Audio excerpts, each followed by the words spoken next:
Hi, I'm Chris Sullivan, sanitation worker at Q8 Garage in Queens East, 12 to 8 GU, and I'm here with a good friend of mine, Mr. Anthony Lofaso, former 3-star chief of the sanitation department. He retired in 1999, and I wanted to ask you a little bit about the hours.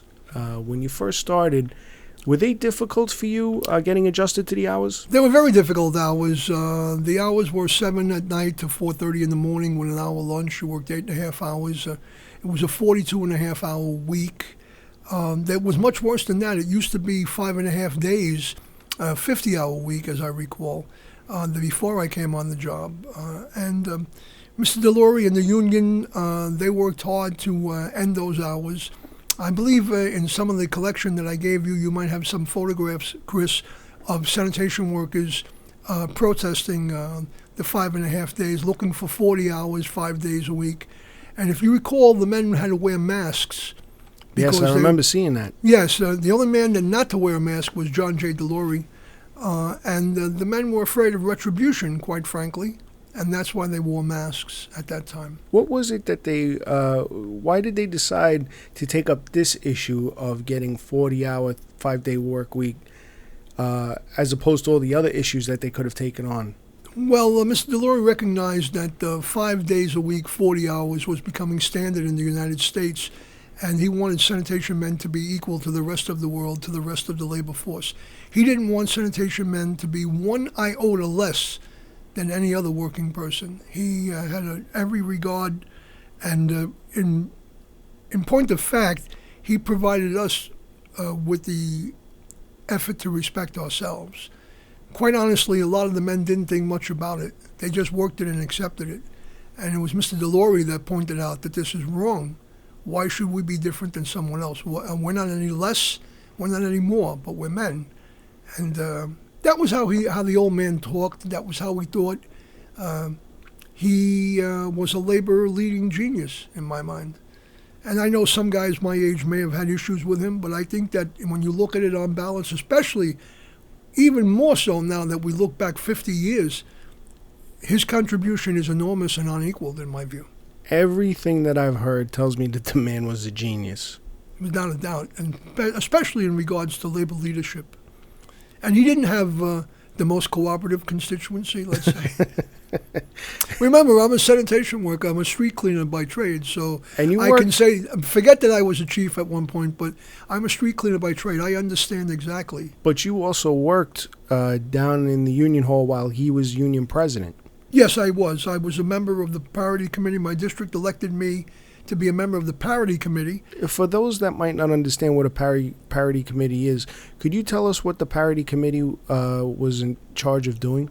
Yes, unfortunately, it's what the parity committee was, because there aren't any more parity committees. What the parity committee did at that time was, after the strike was over, Arthur Goldberg, formerly a justice of the Supreme Court of the United States, and one of the leading labor attorneys in the United States, was appointed to do some arbitration for this was part of this came off the '68 strike, and in order to avoid the '68 strike, Arthur Goldberg,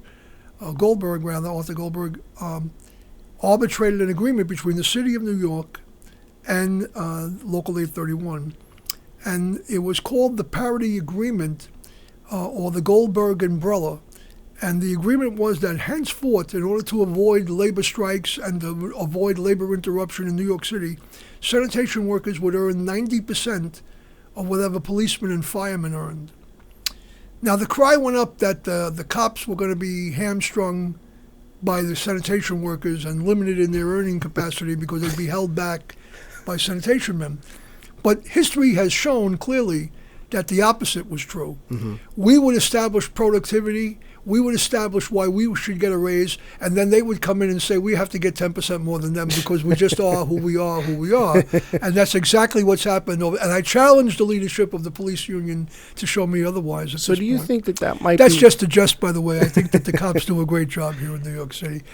Because I don't want them to stop and frisk me. So, Do you think that might be an impediment for us to be able to negotiate sometimes? Is that they got to take into account that the cops have to get 10% more? absolutely. I think it was a So factor. it actually But- holds us back now. Well, it's a two-edged sword. In the beginning, it helped us a great deal Right, because we were far behind in wages. right, We were dramatically behind in wages. And initially, and for several contracts, it helped us come into the real world of wages for the kind of work that we did. And I think it was a big factor. The parity committee was part of the negotiations when we had the city coming in talking about what they could and couldn't do, and demonstrating to us what portions of the budget were available and what weren't. But the executive committee, which consisted of Jack Beagle, John J. Delory, Al Katz, Bill Hamilton, the budget director, and Herbert Haber, the director of labor relations for the city of New York. And I think I've given you a number of photographs of those men, Herbert Haber and Bill Hamilton, as well as John J. Delory, Jack Beagle. Yes, and I Al Katz. believe he did, but I have to check him. Yeah, and John Lindsay would be there on occasion when there was a photo opportunity. He was a very handsome man, John Lindsay. And they really made the determinations. A long story short, we were paid back pay going back 2.5 years Wow, at that time.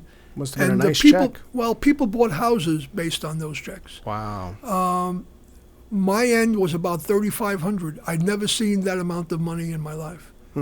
$3,500. Talking about a guy that went to work with no money on Friday because he was going to get paid. and again, how I much remember I'm did driving a car. I have a car and I have no money in my pocket. right? And just as a comparison, how much did a new car cost at that time? By 1971 or 72, Cadillacs were probably about $7,500. Right. Wow. A Cadillac was $7,500. But $3,500 was certainly a down payment on the house in Long Island, without Wow. a doubt. Without a doubt. How much was a house going for out there at the time? 30s, Wow.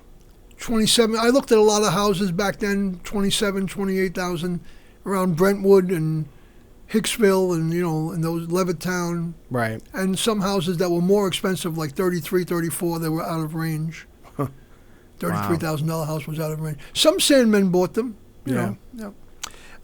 But yes, the parity committee, I served at the union for 2 years. I reported to the union every day for 2 years and saw Mr. Delory every day, many times a day, as a matter of What did fact. you think when you first met him? Did you meet him at the training facility? No. Okay, because No. nowadays when you get called, The first time I saw John J. Delory was at the Union Hall, and was one of them nights when there was a union meeting, and there was a lot of guys that had intended to run against him, and he was arguing with them from the rostrum and yelling back and forth with them. It was a group of guys from Queens, as I recall. And I'll leave that as is. I won't expand. I won't expand on that evening long ago. It doesn't matter now. those Queens guys, I don't know. And needless to say, they were unsuccessful in their bid to take him out of his position. Yeah. Thank God. Yeah, because Delory was the best. Yeah. I mean, from everything that I've ever heard of the man, he never took anything, and he always gave 110,000%. And He everything. really wasn't interested in, like you hear a lot of things about union leaders, he really was not interested in any of those things. And we've been fortunate to have union leaders at 831 where that was the case. I mean, after Mr. Delory, I believe you had Ostrowski, Right. right? And then after Ostrowski, you had Peter Skalatis. Right. And after Peter Skalatis, you've had Harry Nespoli. And all of them have, led the union pretty well in my mind. Right. Yeah, Ed Ostrowski continues to be active in many, many areas as far as I'm aware. Right. And I do think, though, that it is healthy for people to run against them from time to time. And, yes, it is. I absolutely think it's healthy. Yeah. But keep in mind that one of the great disadvantages of new leadership in the union is that you're starting from scratch in terms of the relationships and connections necessary to improve a lot of your constituency. And that's absolutely true and very, very important.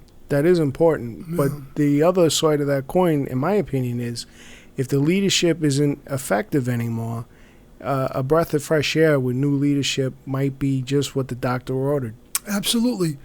I think you're right.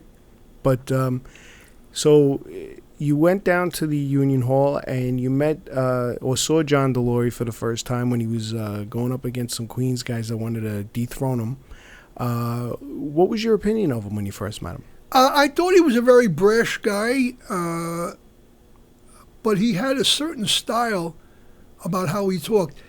To me, because of my young age, and I think he came on the job in 1932, so I'm just a kid there sitting down in the thing there. So He must have looked at you the way you look at me. Yeah, I was very intimidated by him. I mean, his knowledge and experience and what he knew of what went and didn't go over the 30-year period, Right. and all he'd already done for the union, I just kept my mouth shut kind of and watched him. Right. He was a star. He was a star.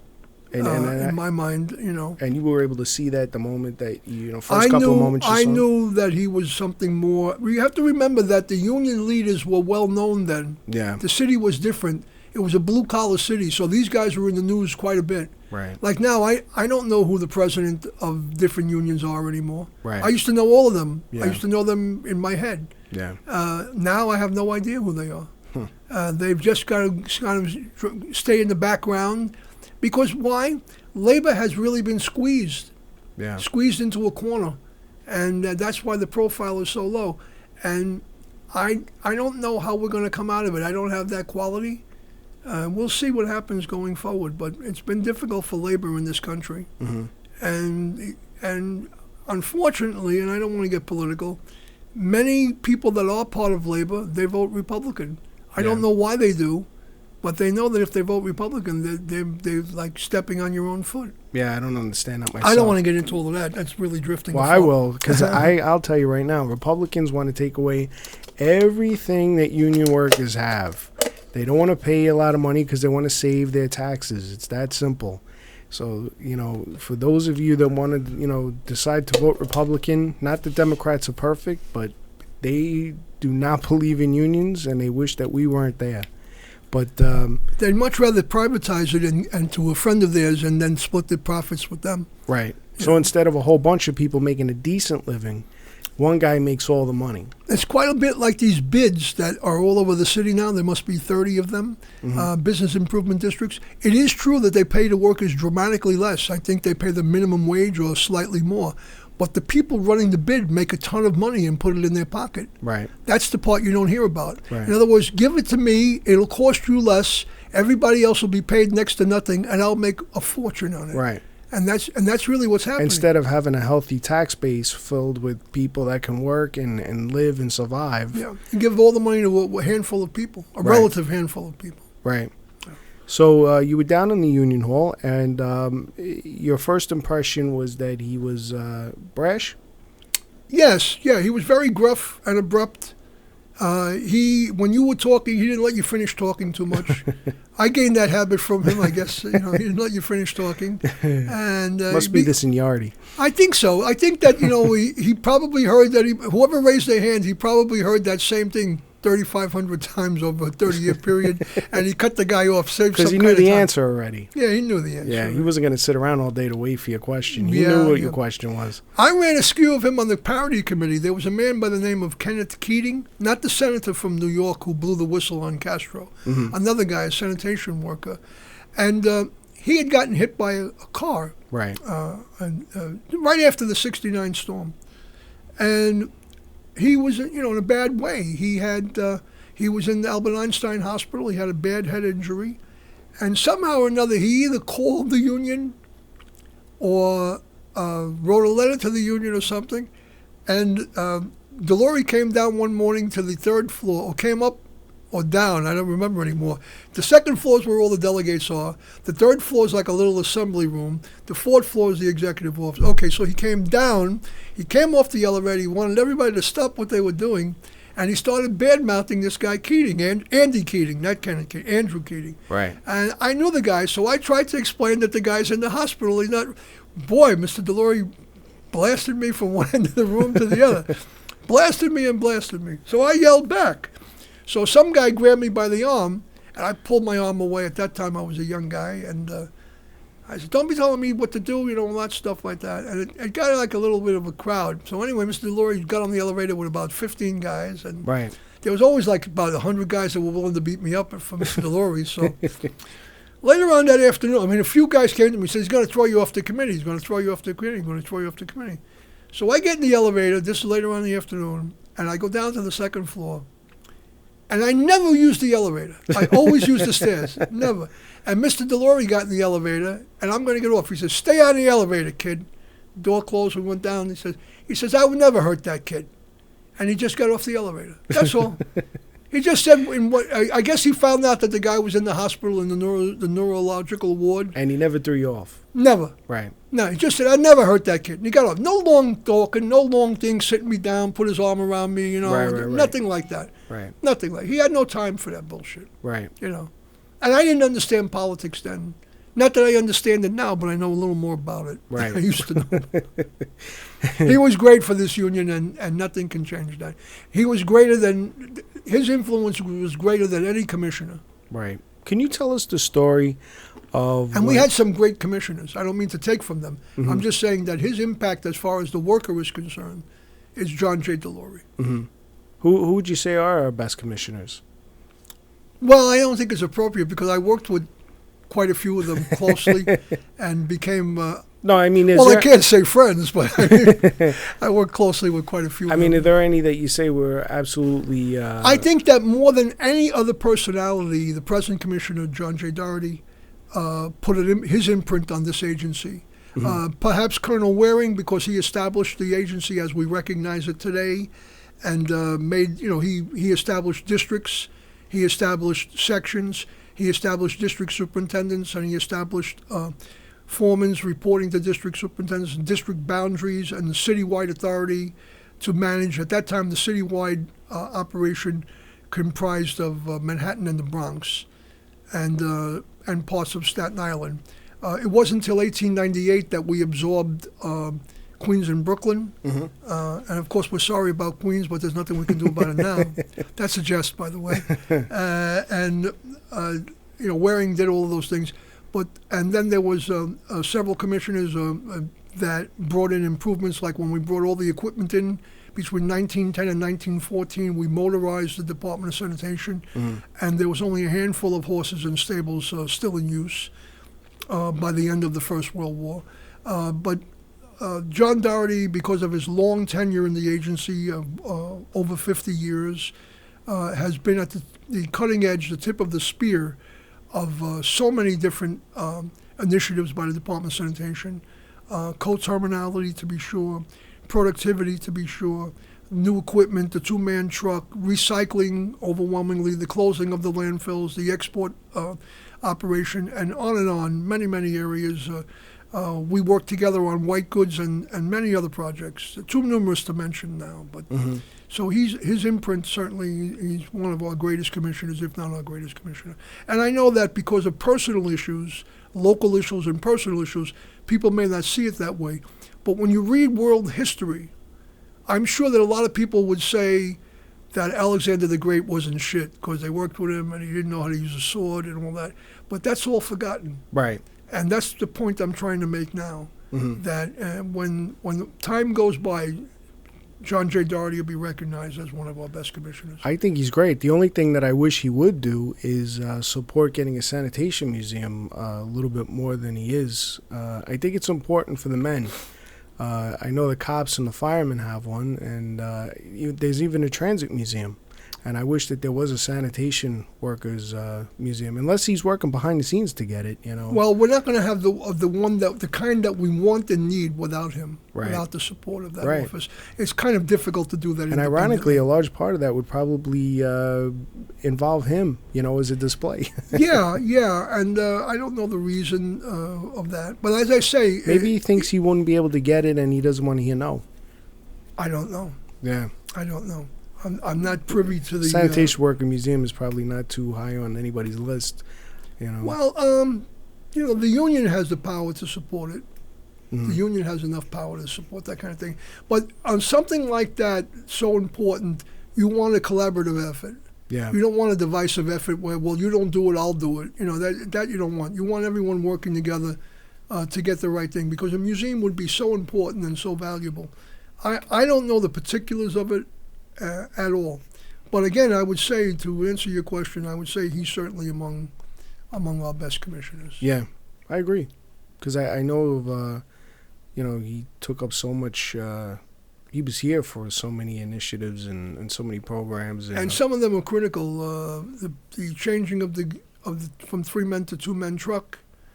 Was he a commissioner at that time?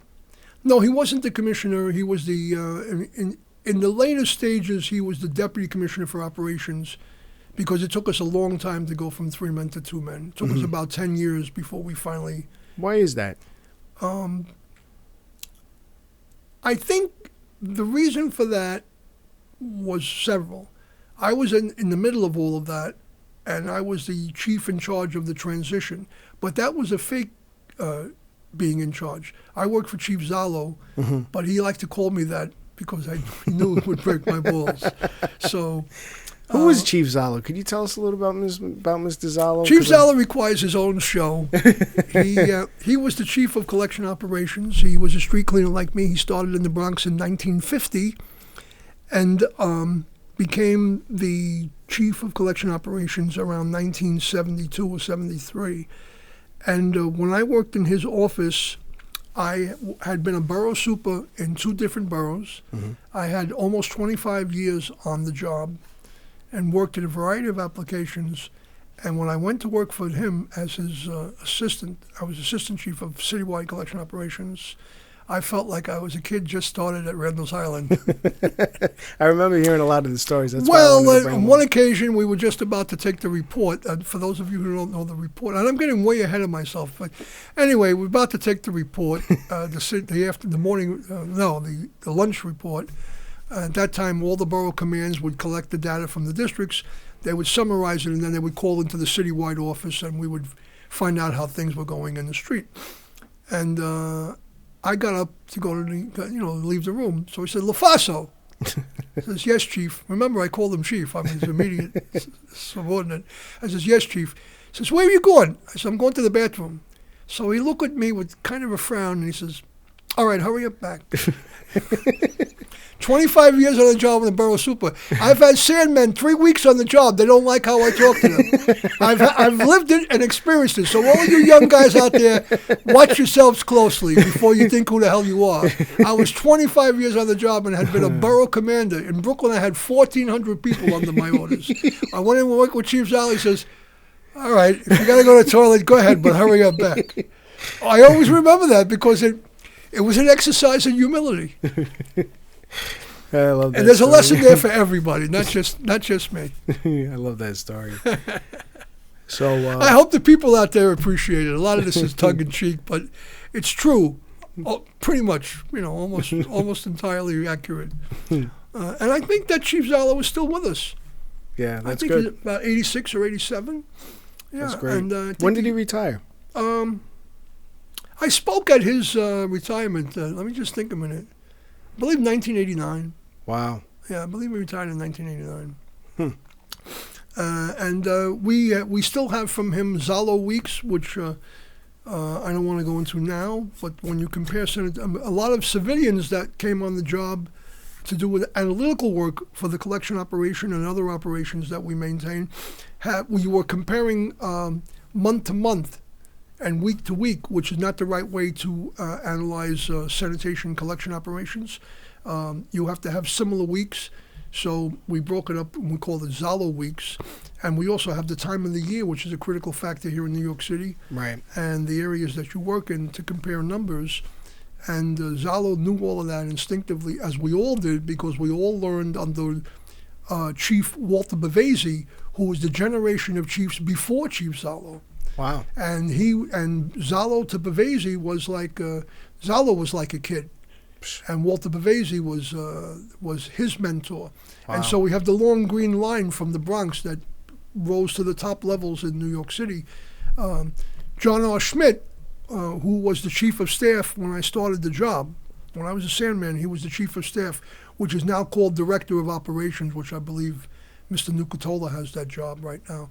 He was the director of the Bureau of Cleaning and Collection. Yes. Well, that used to be called Chief of Staff. And the Chief of Staff, John R. Schmidt, brought Walter Bavesi downtown, and then Walter Bavesi, who became the Director of Operations, which is equal to the Deputy Commissioner for Operations today, he brought Dominic Zallo downtown. Dominic Zallo and other guys brought me downtown, and so on. And so that's part of how it works. And there were other people that came from other parts of the city as well. It wasn't just the Bronx. So Chief Guarini came from Queens, and we had chiefs from all over the city that eventually were downtown. Would you say that Dominic Zallo was your mentor? He taught me the arithmetic of the Department of Sanitation, and I have to be grateful and thank him for that. Mm-hmm. I thought I knew the arithmetic pretty well, but he put it to another level, and even in my personal life, I've tried to maintain those principles. Mm-hmm. When I would say to him a certain number, 33, let's just pick a number 33, he would ask me, "It's not 34?" Right. And he says, "It's not 32?" And you had to have a reason. You couldn't just have a number from the air. Right. You had to have a reason, and he would challenge you. Mm-hmm. And initially you say, well, he's breaking your balls, but he wasn't. Right. You had to have a number. Is it a real number? Mm-hmm. He also taught me that administratively, when we're keeping records, it's more important, or just as important, to have the same number than the exact number. If you had 33 and I had 32 and a half, you might be right, or I might be right. But now, and then we could figure that out. But if 100 of us had the same problem, 33 or 32 and a half or 31, that's not as important as having the same number. Mm-hmm. And so we used to work weeks at a time trying to have the same number and lose a lot of time. But it didn't mean much in planning. Mm-hmm. It meant a lot for the accuracy of the records, mm-hmm. but it meant almost nothing in planning, mm-hmm. as long as the range was the same, right, and the same resources were applicable. Mm-hmm. I'm talking about that. I'm not talking about having a fake number. Right. That's not what I'm talking about. I'm talking about the necessity of planning. Mm-hmm. And we used to hold up planning prior to him mm-hmm. because we were looking for the exact number. He says, we can continue to look for the exact number, but we're in the same exact range, so we can plan, mm-hmm. because it's not going to change. Right. If it goes up 1 or down 3, it's not going to change our forward planning. Right. And amazingly, no one realized it mm-hmm. until he came downtown. So that had a lot to do with things, too. And he had a lot of respect downtown. Absolutely. Years ago, Chief Pasquarelli, who was part of that group with Walter Bavesi, and another one of my mentors, he said to me that they always need one guy that knows how to do the work. Mm-hmm. So he says it was like job not everybody could be somebody's brother. No, I mean, like downtown, you had 500 guys downtown, and if you knew how to do the work, even if they didn't like you, you had to stay. You had to be there. And essentially, when it snowed, he knew exactly what to do with everybody. Right. And a lot of people they had to come to him, and he was just, okay, here's what we're going to do. There were guys, including borough commanders, that didn't know that when you put men on nights, you had to have a work for them. In other words, a lot of commands would have men on nights, and then they would add another 49 men for snowplow. No, those men are the snowplow. Right. And if it snows, we'll convert them. You don't put. That's why the numbers used to get all mixed up. And we had many experiences like that too. But that's way ahead. That's all my chief. Yeah, that's way ahead. We're talking about chief business now. Absolutely. Let me stop the show now, and I really appreciate you joining me. And we're going to stop now. Thank you.